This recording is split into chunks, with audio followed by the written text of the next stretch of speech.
Right, so, Doc, today is the Diabetes Day, and I mean, this is very important just for us to always be aware of this non-communicable disease. We know that a lot of people have symptoms of diabetes, and they sometimes did not know that they actually have diabetes. So what are the symptoms that we need to be aware of? Okay.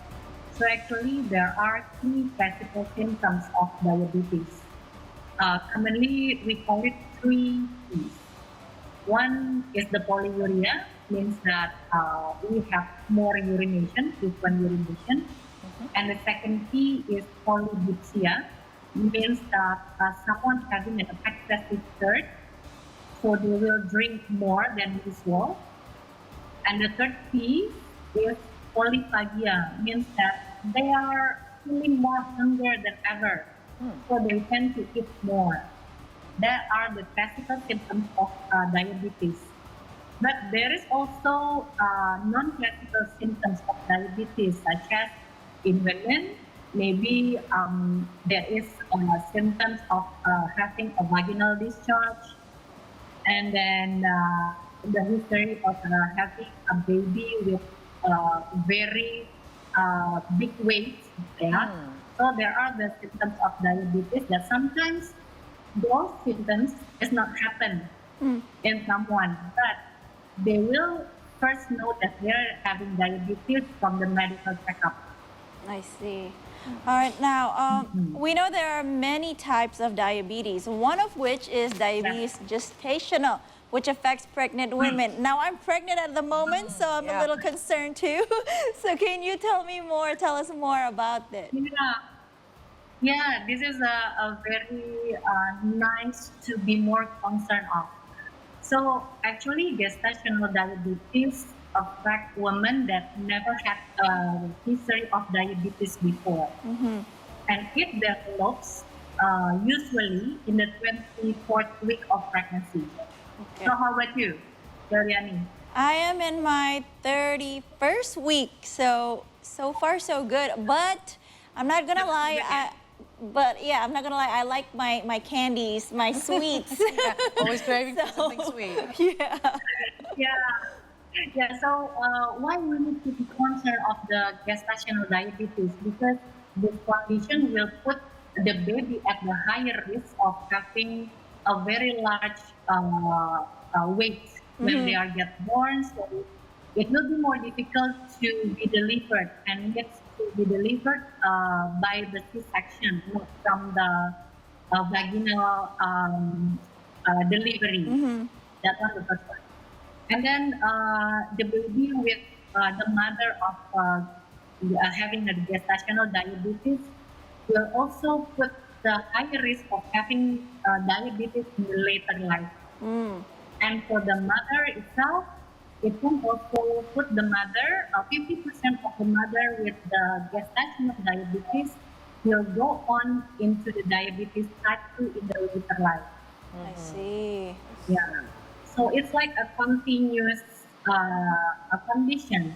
Yeah. When someone with the gestational diabetes, so 50% of those people will go into the type 2 diabetes. See, so I should cut down on my sweets.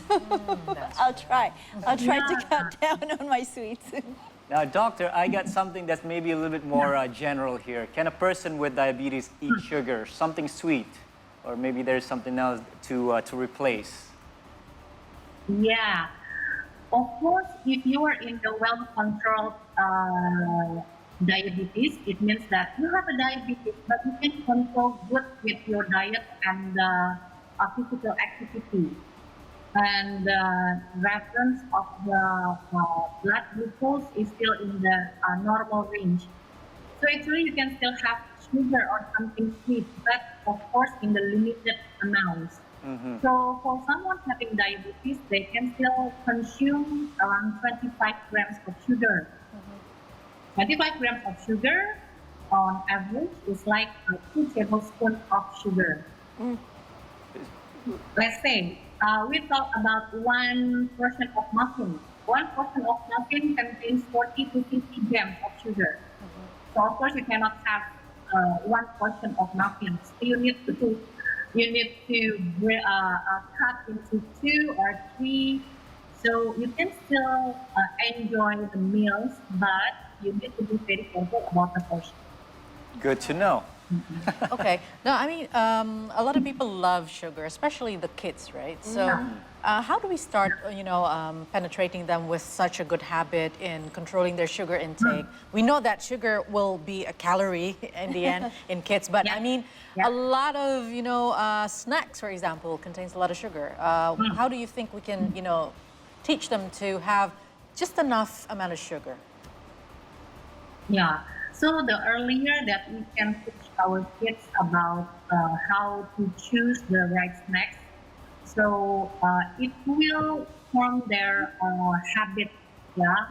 So when we educate the kids, actually the kids around five above can understand more about the dangers of having a high intake of sugar.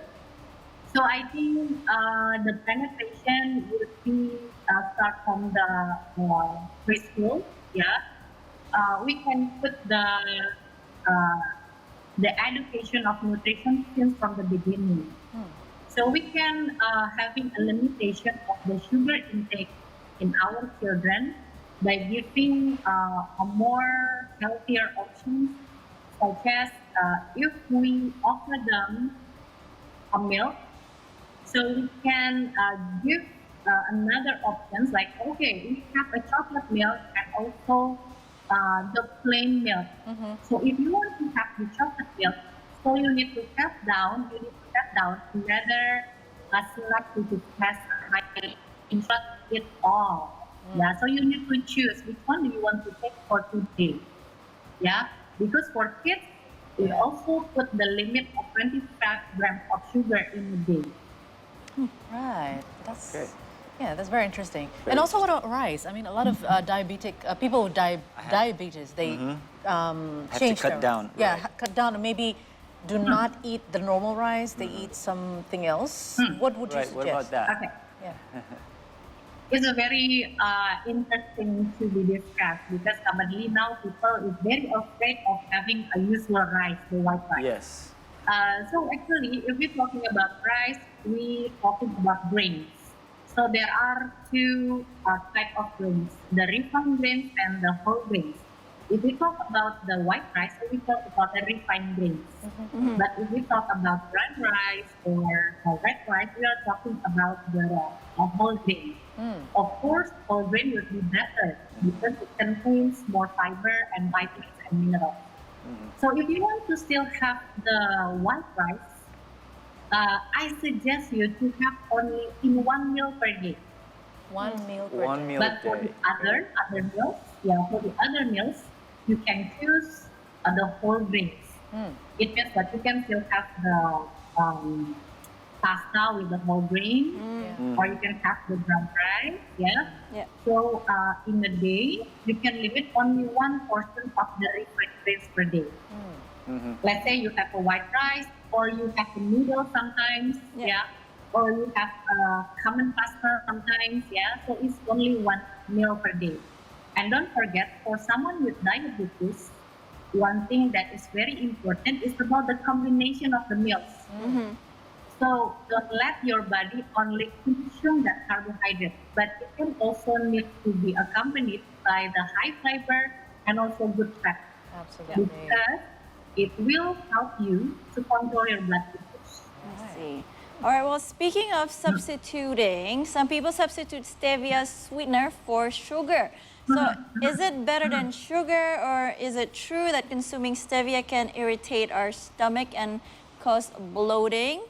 What do you think? Okay, so stevia actually is a natural sweetener. It comes from the leaves of a stevia plant, Yeah. and it has 0 calories.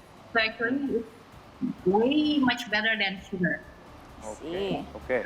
Actually, stevia itself will not give you the complaints of bloating or irritating your stomach. But in some products that contain stevia, also containing sugar alcohol. So this is the one that can make you bloating. But if it's only contains stevia, it will be less than making you having the gastrointestinal discomfort. Right. And how about honey, Doc? Can we substitute sugar with Oh, that? I love honey. Yeah. A lot of people think honey is better than sugar. But Yes. actually, honey is sugar. Oh. So, yeah, so for someone with diabetes but with a poor control of the blood glucose, I suggest to stay away from the honey. Oh, wow. Is it- Okay. Sugar. Is it the same with dates as well? Doc?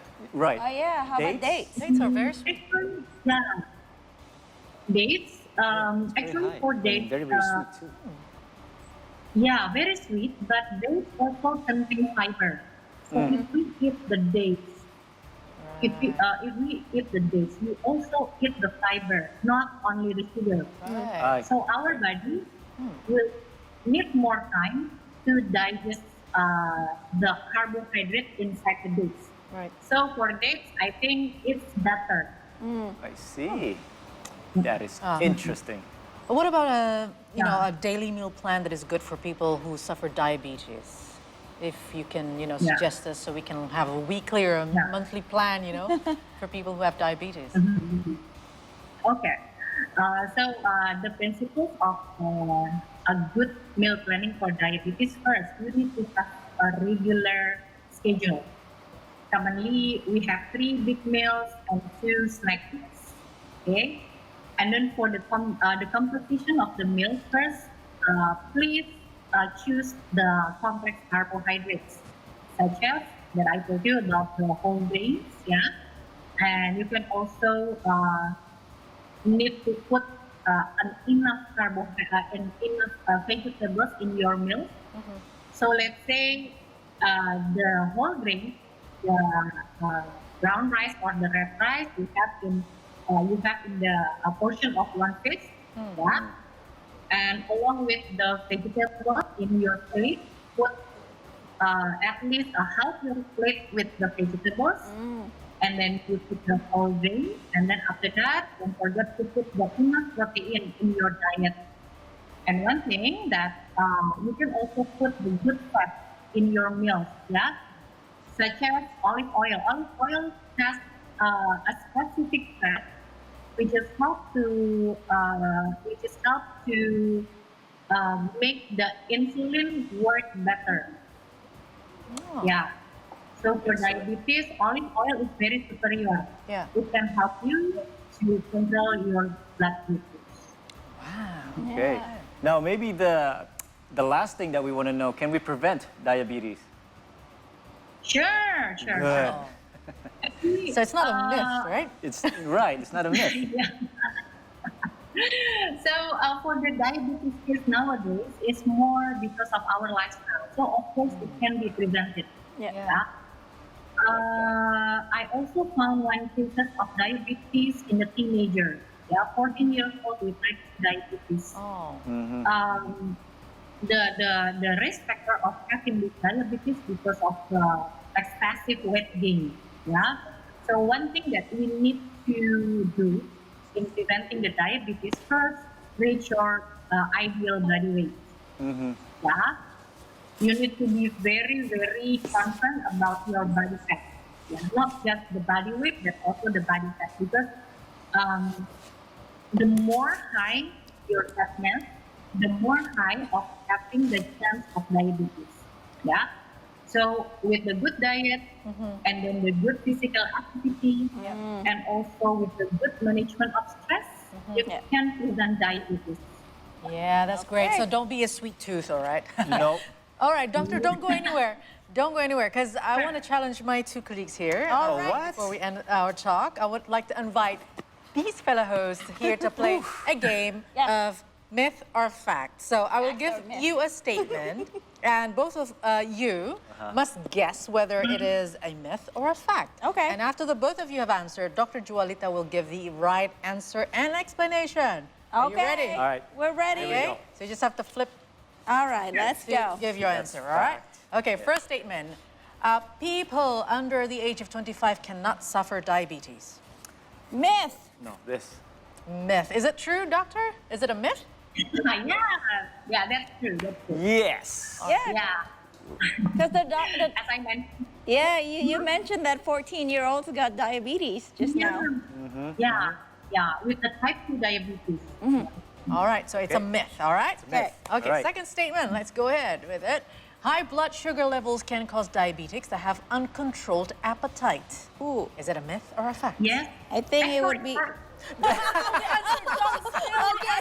Yes, I got it.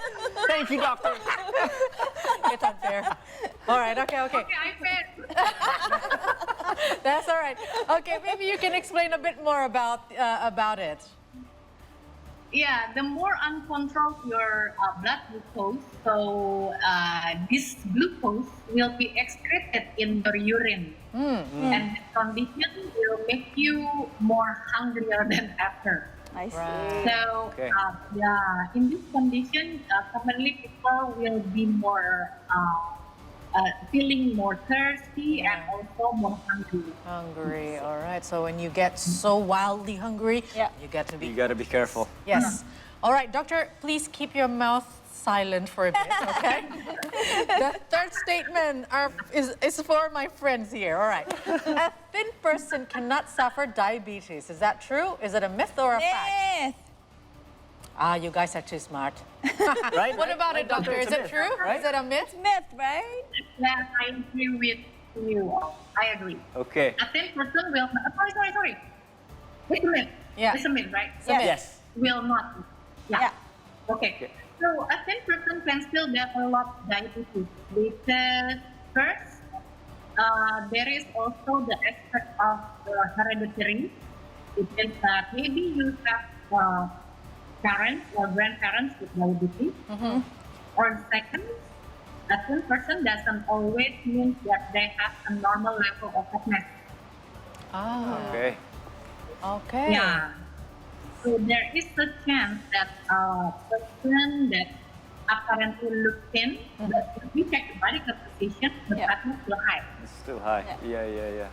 Okay, so... You Still really have have to to be know careful. what exactly. You really have to know what you're eating. That's just the bottom line. What you're consuming matters. You are what you eat indeed. You are what you eat.